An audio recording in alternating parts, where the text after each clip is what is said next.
Today, we're working on the arms.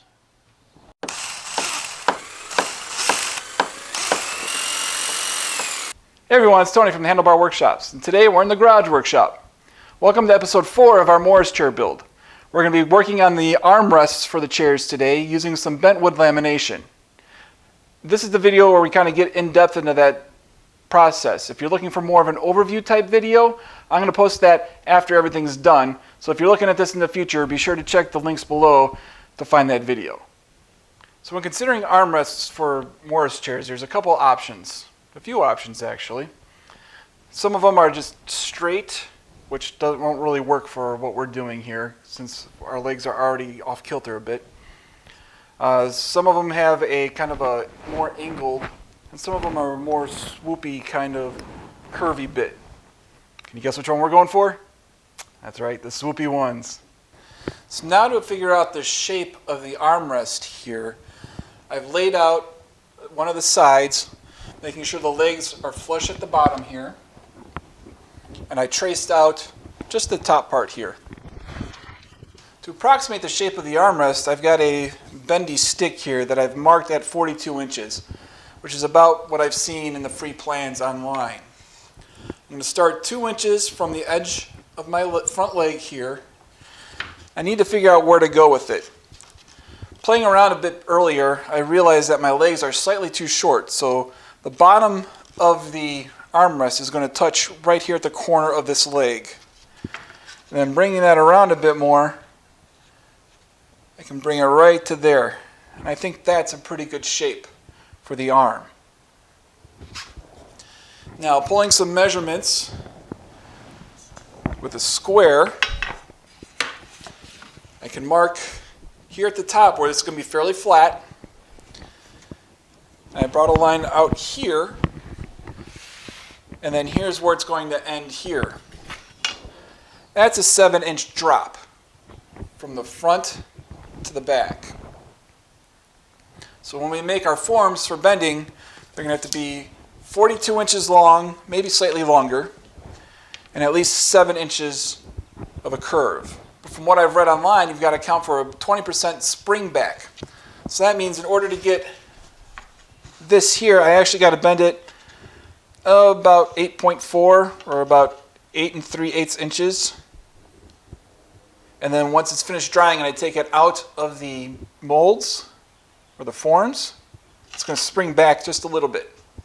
All right, now taking the measurements that we got from there, I was able to lay it out. I've got a 1-inch border around here, so that way I've got enough clamping room here at the thinnest part. And from there, this is where the bottom of the armrest will be, and here's where the front of the armrest will be. So measuring these points here along this axis, and then these points up here along this axis, I was able to come up with this layout for the armrest. And just like we did with the templates for the other swoopy bits, I drew a line on here.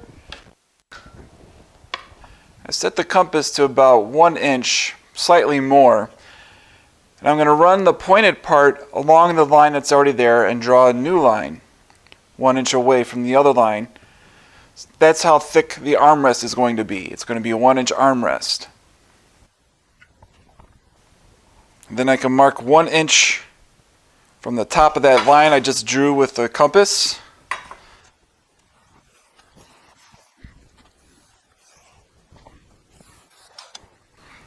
Now that gives me 2 flat parts to clamp against once I rip it right along here.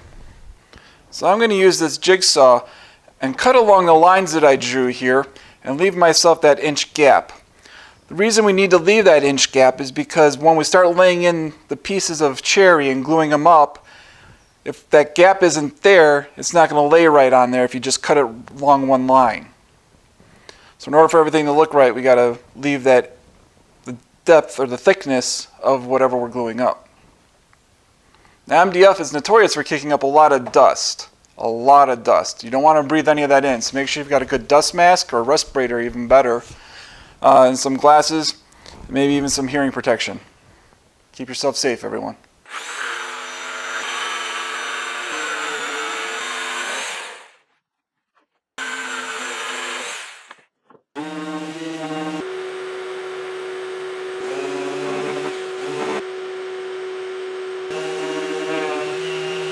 So it's not perfect, but it's pretty close. I will be lining it with craft foam, so it doesn't have to be perfect, but that'll help apply even pressure for any imperfections in the forms. So I just need to make about 7 more of these.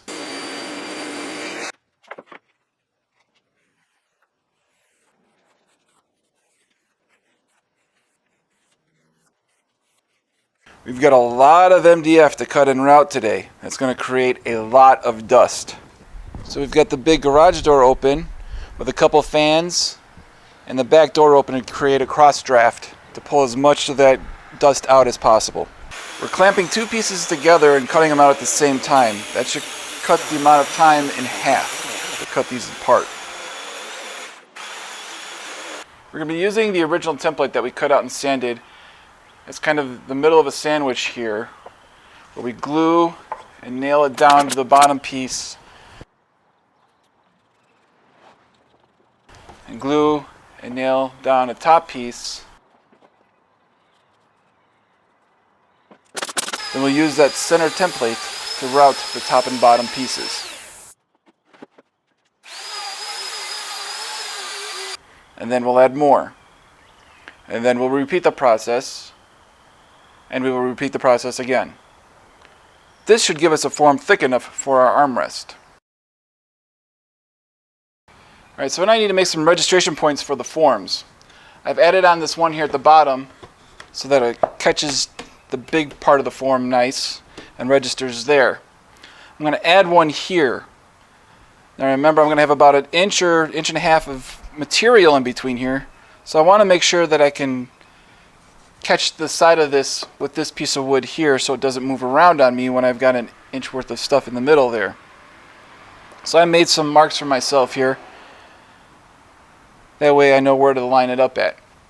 Then I've also added a piece of Gorilla Tape here because I found that if you just screw right into the wood here, that it's way too tight and doesn't move around and it's very hard to get on. So once the glue is on and I'm panicking and I got to get things done fast, I need a little bit of wiggle room. Down on this end, I'm going to have 3 pieces that slide together to make sure everything comes together square. We'll start by adding this one in first, and this one also has the tape on it to space it out a bit. And I'm going to square that up. I'm going to use the blade of my square here to give myself the amount of room that I need. Now I just got to do the same thing on the other side.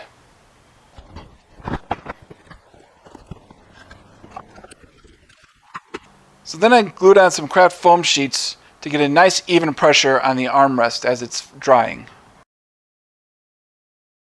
The craft foam will help compensate for any imperfections in the forms and provide nice even clamping pressure while the armrests are drying. Now we need to line the forms with packing tape. I'm going to coat everything in packing tape so none of the glue squeeze out will cause the armrests to stick to the forms or cause the forms to stick together. So now we're finally ready to start cutting up the cherry so we can laminate it into the armrests. I'm just going to use a circular saw to square up any ends here and remove any chips on the end grain. And then I'm going to cut it to 43 inches so I have a bit of wiggle room when I cut it to final size.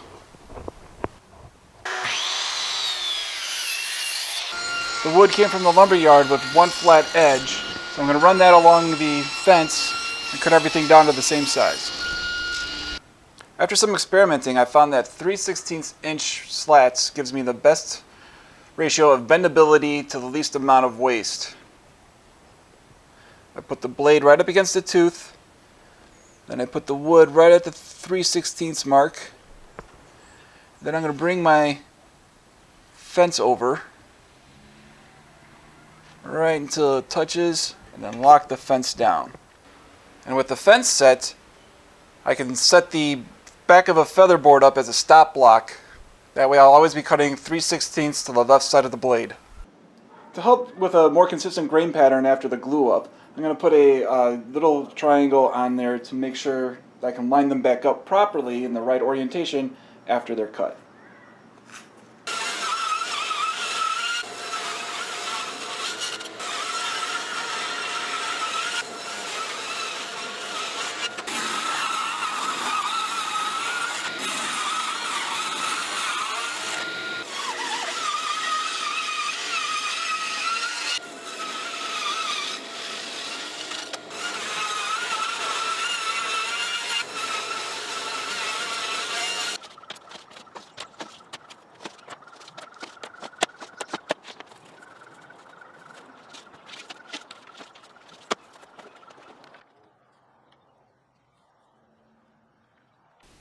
One of the problems about resawing on the table saw is that every so often you get this line along the center of the board here, as the board was kind of leaning one way or another slightly and wasn't quite lining up with the blade from the first cut.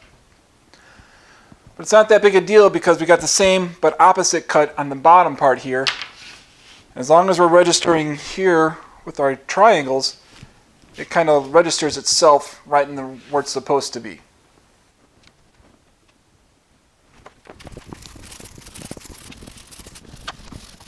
Now the easiest way I found to do this is to just pour the glue onto the board and use a foam roller to roll it out evenly on both sides. Try not to use too much, otherwise you get a lot of drips that make a lot of mess.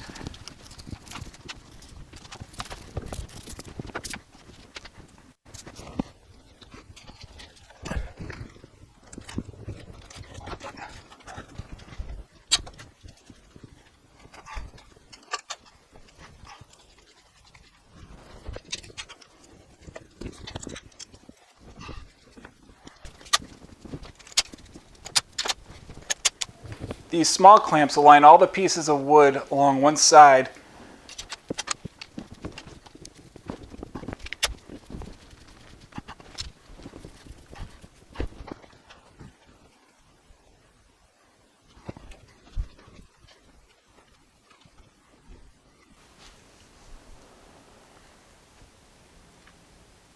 So this armrest has been in the form for about a week and a half, life. And it did make quite a mess.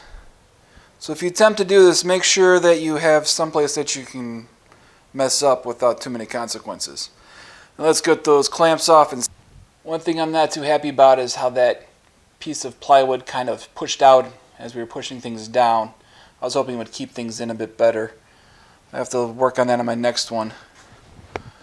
However, back here it doesn't seem to be too as bad. So we'll see how things work out.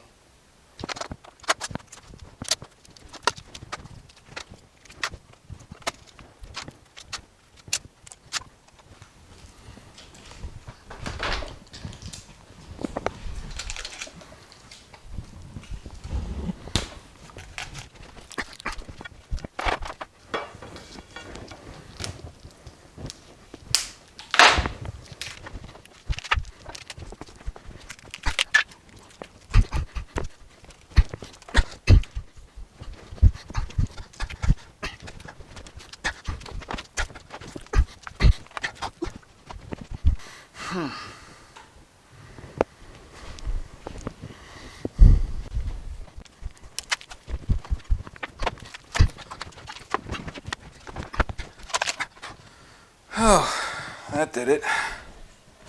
Finally got it out. You can see not too far off here. That's from a clamp right there.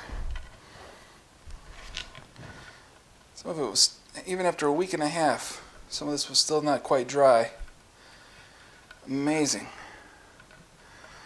Well, I got 3 more to do, so it should be dry by then.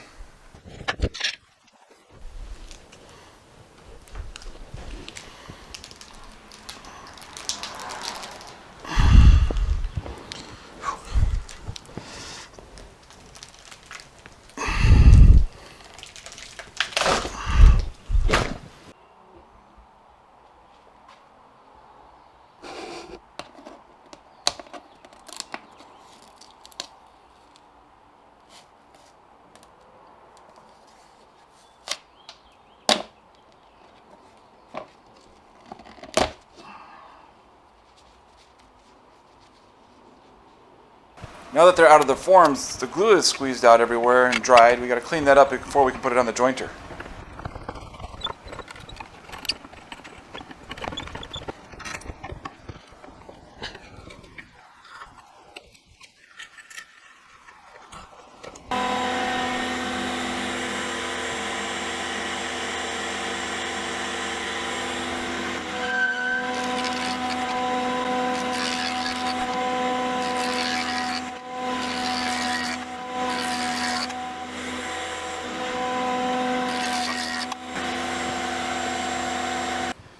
Due to the curved nature of the armrest, this could be a very tricky cut to make because you're going to have to rock it as it goes through. So you've got the one end starting on the table and it comes off. Just be aware of where your blade's at. Be very careful. Have a push stick ready to grab the end and push it through. Take the jointed end that we just got off of the jointer and put it up against the fence. And then that'll cut off all this nasty glue over on this side.